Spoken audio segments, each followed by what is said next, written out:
Putusan banding vonis Ferdy Sambo CS digelar tanggal 12 April tahun 2023, tetap hukuman mati atau jadi ringan. Putusan berkas banding atas vonis terdakwa pembunuhan berencana terhadap Brigadir Nofriansyah Yosua Huta Barat alias Brigadir J, Ferdy Sambo CS akan dibacakan Pengadilan Tinggi DKI Jakarta, pada tanggal 12 April tahun 2023 mendatang. Pejabat Humas Pengadilan Tinggi DKI Jakarta, Binsar Pamopo Papahan mengatakan, sidang pembacaan putusan tersebut akan dilakukan secara terbuka untuk umum. Putusan akan dibacakan pada persidangan yang terbuka untuk umum pada hari Rabu tanggal 12 April tahun 2023 di ruang sidang pada Gedung Pengadilan Tinggi Jakarta, kata Binsar dikutip dari tribunnews.com, Rabu, tanggal 8 Maret tahun 2023. Selain Ferdy Sambo, banding 3 terdakwa lainnya yakni Putri Chandrawati, Bribka Riki Rizal dan Kuat Maruf juga akan diputuskan pada waktu yang sama. Binsar menyebut saat ini Majelis Hakim Pengadilan Tinggi DKI Jakarta sudah mempelajari berkas banding Ferdy Sambo CS ini.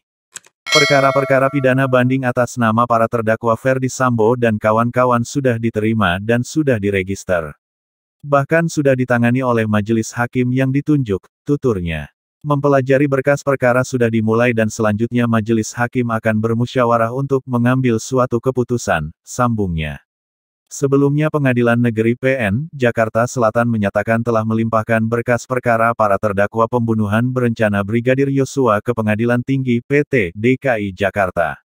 Pelimpahan berkas itu untuk keperluan upaya hukum banding yang dilayangkan oleh mantan Kadif Propam Polri Ferdy Sambo, Putri Chandrawati, Riki Rizal Wibowo dan Kuat Maruf sebagai terdakwa.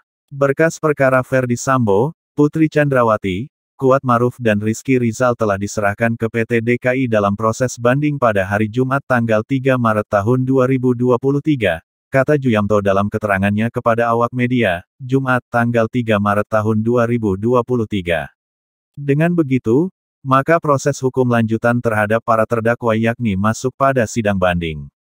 Sementara untuk penyerahan memori banding, kata Juyamto, menjadi wewenang para terdakwa dalam menempuh upaya hukum lanjutan tersebut. Kalau memori banding itu kan haknya terdakwa, dan dalam upaya hukum banding tidak wajib diserahkan, tutur Juyamto. Dalam perkara pembunuhan berencana terhadap Brigadir Yosua ini, Majelis Hakim PN Jakarta Selatan telah menjatuhkan vonis kepada seluruh terdakwa. Dengan begitu, maka proses hukum lanjutan terhadap para terdakwa yakni masuk pada sidang banding.